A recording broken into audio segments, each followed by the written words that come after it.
Hello Scorpio, Sun, Moon and Rising. These are your messages for November, and a very happy birthday to those of you that are celebrating your solar returns during this time. Sorry if you can hear fireworks in the background. It is kind of evening here on a Saturday and I've just hit the mic. A great start to your reading. Let's have a look. The first card that we have coming up for you as your underlying energy is the Eight of Cups. Now, this is a card that talks about being emotionally done with the situation. Sometimes it's seen as someone walking away from a situation, and yeah, the energies can lead to that, but the actual core energy of this card is being emotionally done. Cups always represent our emotions.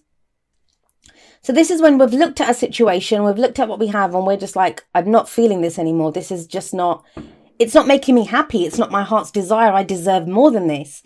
I actually don't see it as a bad card. I don't have good or bad cards, but overall, I think it's a card of progress, a card of movement. It's when we've looked at our situation and we've decided that, you know, I deserve more than this. Now, this person who walks away from the Eight Cups, so they have Eight Cups, right? They're in great formation there. They're sitting there. It takes a lot of courage to be able to walk away from what you have with the faith that you will get more and that you deserve more. So that's actually a really good energy to have, a great energy. Not always the easiest to do, but the thing with the Eight of Cups is that you are emotionally done. You've reached that place where you're like, emotionally, I can't take anymore and I deserve more than this. Now, it's a general reading.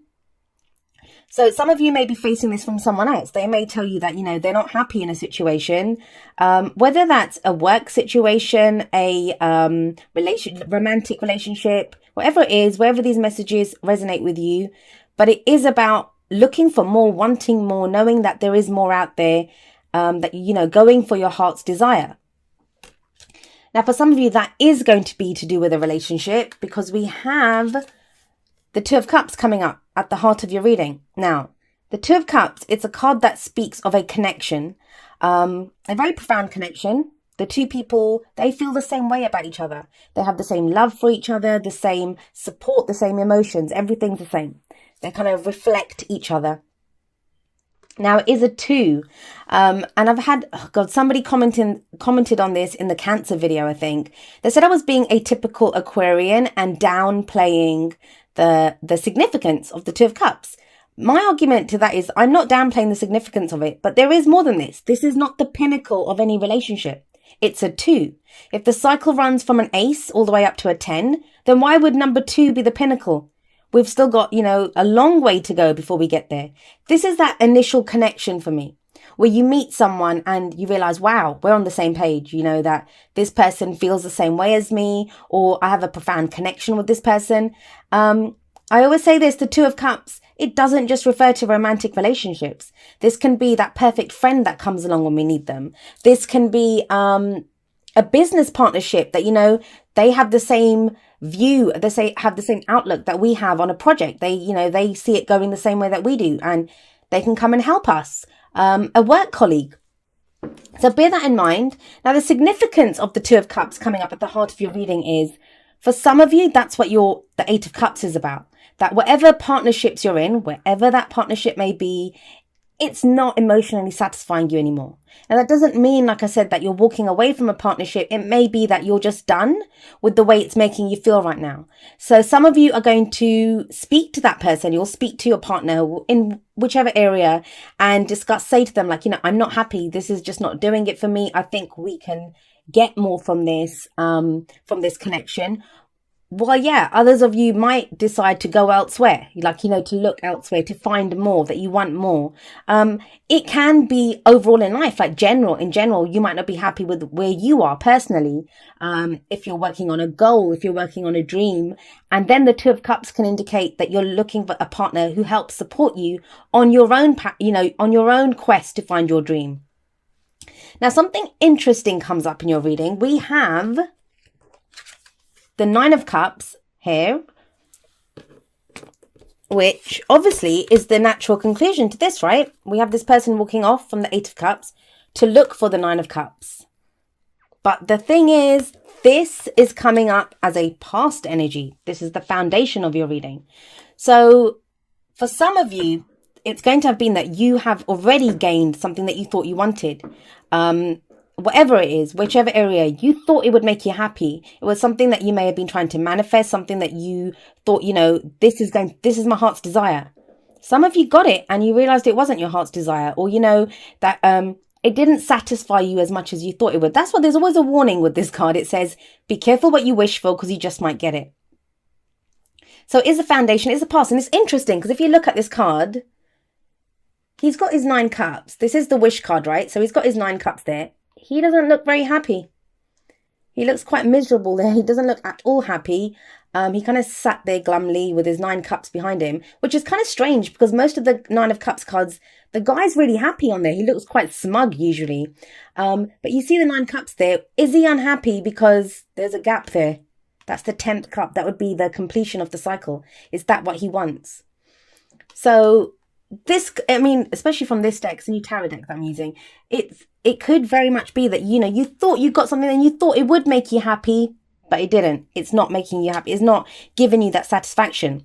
Now, what does this call for? Where does this lead? Well, we have the King of Swords coming up in the present.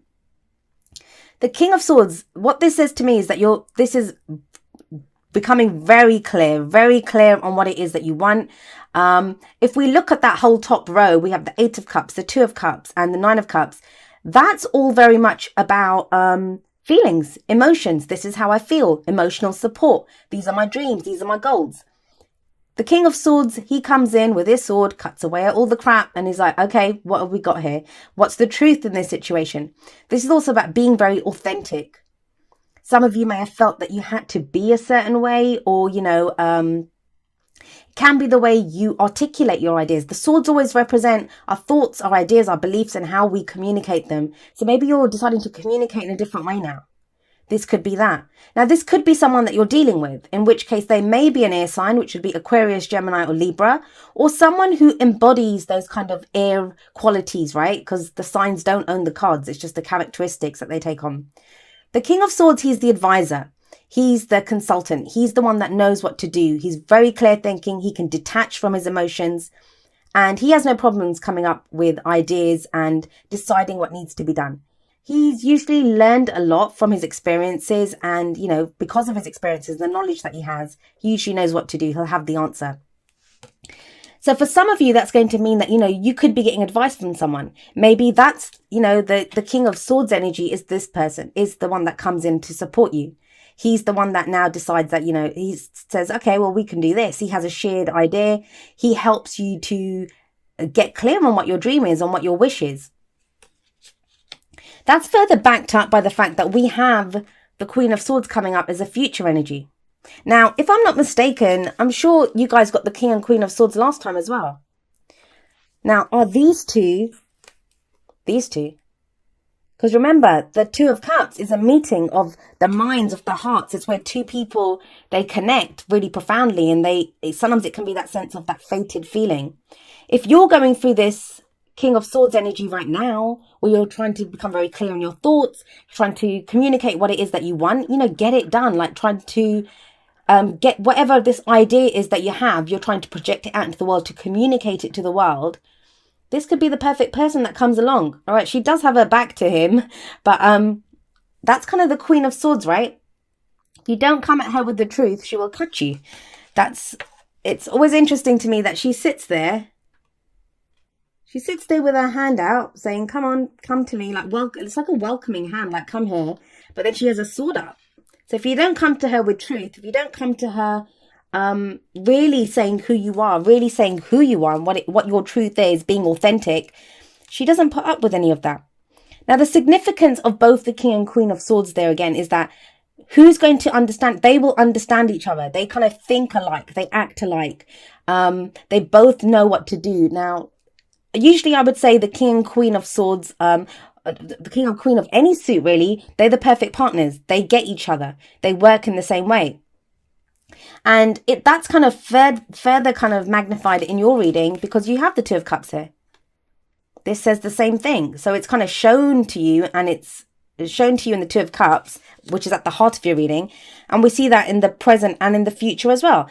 Now, what I will say to you is, if you look at these cards, like in the 8 of Cups, it's someone walking off by themselves.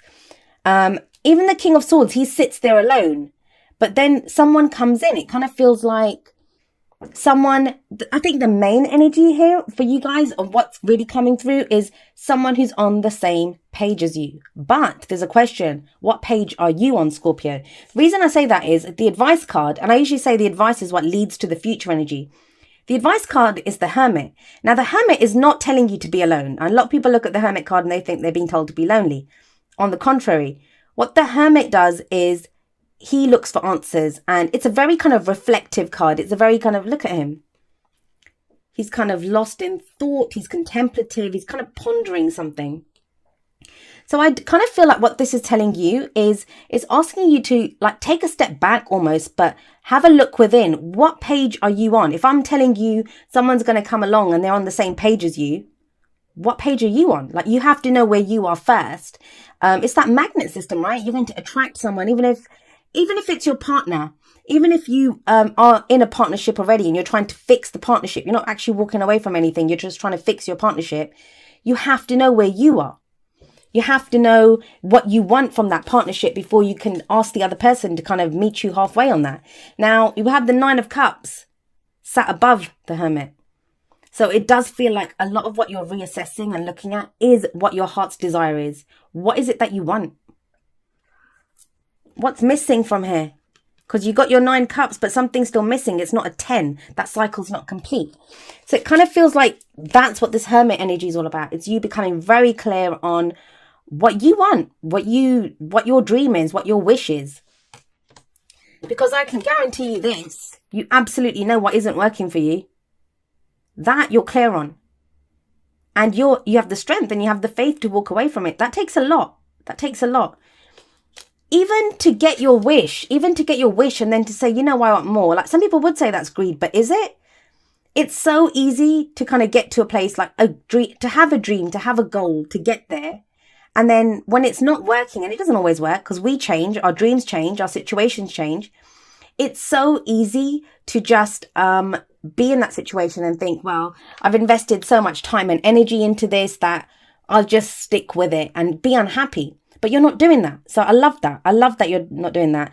But yeah, for these two to connect, for these two to have that meeting of the minds, to have that. And I said this last time as well. These two are chatty Cathys. Like, they're going to really talk. They're going to hash things out. They're going to discuss things. They're going to debate things. They're going to help each other with ideas. But to do that, you need to know where you are. What is it that you bring to the table? That's kind of what's seems to be coming up here. I like it though. I like it. If you've been feeling alone, if you feel like you've been doing this kind of wandering around looking, you know, you've had the faith to go and find your 9th cup, but you feel like you've been doing it alone. There is this kind of very kind of coupley partnership, I've got your back kind of feeling coming up in your cards. And like I said, the actual core, the situation may be to do with a relationship, or it could be something else that's going on with you, but you have that support, you have a partnership coming in that helps you to achieve your goals. They have the same kind of dream as you, the same vision as you do. And let's have a look at your oracle cards. So the very first one that comes up for you is very soon, and it says clearly decide what you want so that it comes to you now. And that's kind of what I said about the Hermit, right? As soon as you get done through doing this, and this is the card for Virgo, looking at the details, and we're in your season, Scorpio. That's what you guys are about. Looking underneath, looking at the underbelly, like what's truly there. What is it that you want? And this kind of very soon card, that's what it's saying, the same thing. Like, you figure out, as soon as you've clearly decided what you want, it will come to you. It will come to you. And I think for a lot of you, it's that partnership aspect, or that support, or even if it's something that you're doing on your own, someone comes along to help you. And your oracle cards really kind of support your reading, actually. We have coming up from the Whispers of Love, be authentic to who you are. And it says you are asked to be real and true pertaining to who you are and how you feel. Let's just show you that. And that's these two. That's these two. They are very real. That's why they come across as harsh. Like, some people find them cruel. But then there is a thin line between being cruel and being like honest. And they speak their truth. But they'll listen to your truth as well. That's the whole thing. And, you know, be authentic to who you are. That's what the message is saying, that it is about authenticity. Who you are is enough. I say that at the end of every single video. Who you are is enough. Now, there does feel like there's a decision that needs to be made here, because we have fork in the road coming up. I don't know if you can see that. It's on the side anyway, but we have a fork in the road. So this talks about that you've reached look how many signposts there are here. I don't know if you can see them. And your little, is that a little donkey or a horse or something? Oh, actually it looks like an alpaca or a llama or something. But yeah, it's, you know, you're ready to go on that journey. You're ready to pick where you want to go. But it says we can get stuck there. We can stand at the crossroads and think, which way do I go? Is this the right way? Is that the right way? The fork in the road, it says, you know, you don't get stuck there, because sometimes we can just get stuck. If you're not happy where you are, you have to go in a different direction. You have to pick somewhere new to go. You have to pick just whichever way you want to go. But we can get stuck because we don't want to pick the wrong way. We don't want to pick the wrong direction. And fork in the road says, weigh up the pros and cons, pick one. There's no wrong direction. There's no wrong decision that you can make. Why is that? Because you can course correct. And like the King and Queen of Swords show you, they have the knowledge. They've been through every conceivable difficult thing that's happened to them. They've done it, but they have the knowledge of it. They know from their experiences what the right thing to do is. So you have to trust yourself and trust that you'll be able to deal with whatever comes along. Like, she's sometimes called... she's called all sorts of horrible things, like, you know, the widow queen, the divorce queen, the heartache queen, because she's gone through so much. But it's made her stronger. It's made her knowledgeable. She's formidable. And then the final card that I have for you from Wisdom of the Hidden Realms, I think that's what it's called, is the Cosmos. And this is creativity and vastness. Love this card. So it's telling you right now that, you know, if you have creative projects, if you have ideas that you want, and not just creativity in, you know, painting a picture or making music or this is about creation. All of life is creation. We manifest, we have a dream, right? The Nine of Cups, we have a dream and we decide from that, we want to create that. We want to make that into a reality. So it's kind of like the Magician card in some ways for me, that, you know, it's telling you, you have everything, but, you know, you have to be clear in your intentions right now. Be mindful of what you're thinking. Be mindful of the intentions that you're setting. Make sure you're doing it from a place of authenticity, like the King and Queen of Swords. Is this your truth? Are you looking at your truth? Are you coming from a place of truth? Are you coming from where you truly are? And I'd say you probably are, especially with the Hermit coming up here. I like this. I really like this energy because, yeah, like the Cosmos says, you can create now. Creativity and vastness, the whole vastness of the universal energies, they're at your disposal. But how are you going to use them? You can't, if you've got you, doesn't matter what tools you have, you can't use them to do anything if you don't know what you want to make from them.